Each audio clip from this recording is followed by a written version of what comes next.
यह कहानी है अमन और प्रिया की, जो हाल ही में एक पुराने और लंबे समय से खाली पड़े अपार्टमेंट में शिफ्ट हुए थे।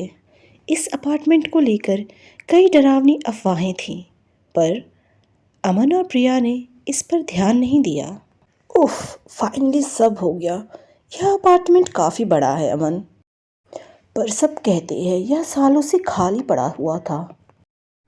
अरे सब अफवाह है। कोई चुड़ैल वुड़ैल नहीं होती है। अब आराम करो, आज खाना बाहर से ऑर्डर कर देंगे। ठीक है। रात के 11 बज रहे थे। अमन और प्रिया थक के सो रहे थे। तभी दरवाजे पर एक हल्की सी दस्तक हुई। अमन ने अनसुना किया, पर दस्तक फिर से हुई, इस बार थोड़ी तेज। अमन सुनो, दरवाजे पर कोई है। इतनी रात को कौन होगा? शायद कोई पड़ोसी होगा।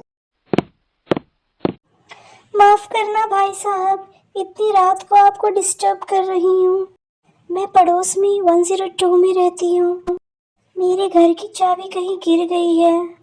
मेरा बेटा अभी सोया होगा, मैं उसे उठाना नहीं चाहती हूँ। तो क्या मैं आप थोड़ी देर आपके यहाँ बैठ सकती हूँ, जब तक मेरे पति सुबह आ न जाए?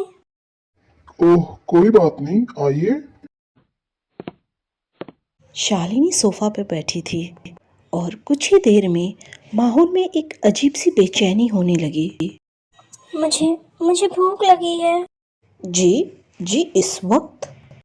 हाँ, बहुत जोर की भूख लगी है। क्या आपके पास रोटी प्याज है? मुझे और कुछ नहीं चाहिए, बस सादी रोटी और कच्चा प्याज। ठीक है, हम अभी बना कर लाते हैं। ज्यादा कुछ तो नहीं है, पर रोटी और प्याज मिल जाएगा। लीजिए, ये रहा। ले आओ। ये क्या, बस इतना सा? मेरा पेट नहीं भरा। जल्दी करो, मुझे और रोटी चाहिए और प्याज। माफ करना, अब हमारे पास एक भी रोटी का आटा नहीं बचा। सब खत्म हो गया। और प्याज भी बस एक ही बचा है, बस छोटा सा। यह सुनते ही शालिनी का चेहरा भयानक गुस्से से लाल हो गया। वह एक भयानक चीख के साथ अपने असली रूप में आ गई। आटा खत्म, प्याज खत्म।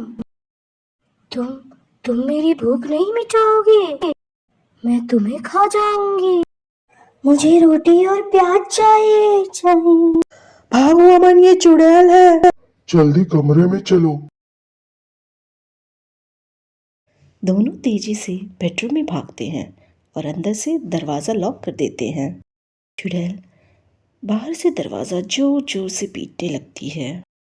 बाहर निकलो, रोटी दो, प्याज दो। दरवाज़ा किसी भी पल टूट सकता था। अमन ने कमरे की खिड़की देखी। खिड़की के नीचे एक मोटी सी रस्सी लटकी हुई थी। शायद पहले के किराएदार ने छोड़ी थी। प्रिया, देखो ये रस्सी। हमारे पास बस यही एक रास्ता है।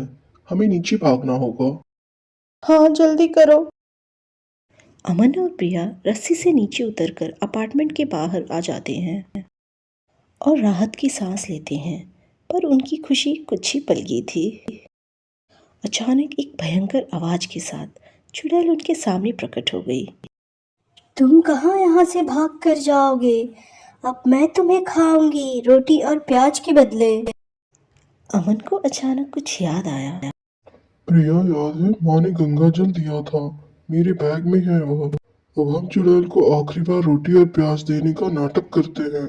हाँ, शायद यह काम कर जाए। अमन हाथ जोड़कर चुड़ैल से बात करता है। बस रुको, हम हमें अभी याद आया कि घर पर कहीं थोड़ा सा आटा और एक प्याज रखा हुआ है। हम अभी जाकर लाते हैं। प्लीज हमें जाने दो। ठीक है, पर अगर झूठ बोले तो तुम दोनों मारे जाओगे। अमन और प्रिया तेजी से घर जाते हैं। अमन बची हुई रोटियां बनाता है और चुपके से हर रोटी में गंगा जल की कुछ बूंदें मिला देता है। वे वापस चुड़ैल के पास आते हैं। लो, यह रहा हमारा आखिरी बचा हुआ रोटी प्याज। जैसे ही वह गंगा जल में मिली रोटी का पहला निवाला लेती है, अचानक एक तेज रोशनी चमकती है। चुड़ैल के शरीर से धुआं निकलने लगता है। और वह भयंकर दर्द से चिल्लाती है। यह गंगाजल। चुड़ैल का शरीर तेजी से राख में मिल जाता है। कुछ ही सेकंड में वह बस एक चीख बनकर रह जाती है। अमन और प्रिया ने अपनी सूझबूझ और विश्वास से उस रोटी प्याज मांगने वाली चुड़ैल से अपनी जान बचा ली। उन्हें यह सीख मिल गई कि पुराने घरों की अफवाहों को कभी हल्के में नहीं लेना चाहिए।